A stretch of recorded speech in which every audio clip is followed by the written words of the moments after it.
Minister in the Presidency for Electricity, Dr. Kgosientsho Ramokgopa, knows it's not possible to make promises during such a high demand period. With the country going into its coldest season, the electricity demand is rising. We're really trying to avert the worst case scenario and approximate conditions of the best case scenario. And of course, we will share with you what is it that we're doing to avert the worst case scenario. Of course, we're talking the period that really started now in May. It will continue until about August. So that's the first phase. So I call it surviving winter. Ramokgopa tried to assure South Africans that just because the grid is overloaded, forcing Eskom to implement level 5 and 6 load shedding, and this likelihood of load shedding being extremely high during winter, it does not mean the country is at a tipping point or closer to a complete collapse of the grid. That is highly improbable. That's the point that we were making.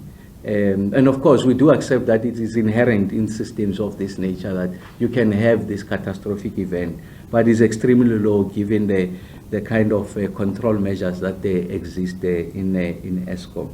And I must say that the possibility of a grid collapse, of course, under unforeseen circumstances, an earthquake, a major flood that really decimate your transmission grids, things like that. Those are the kind of things that can place us at the risk of a grid collapse.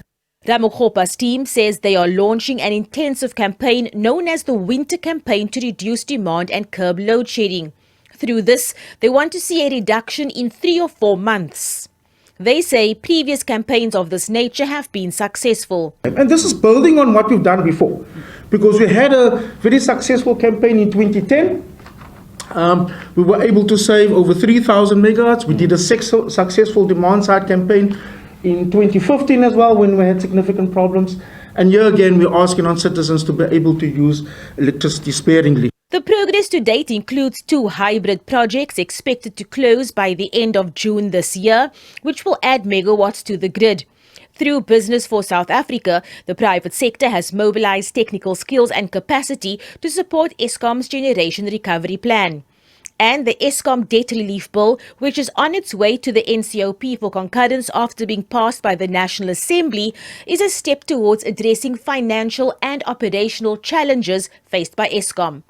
Abra Barbia, SABC News, Parliament.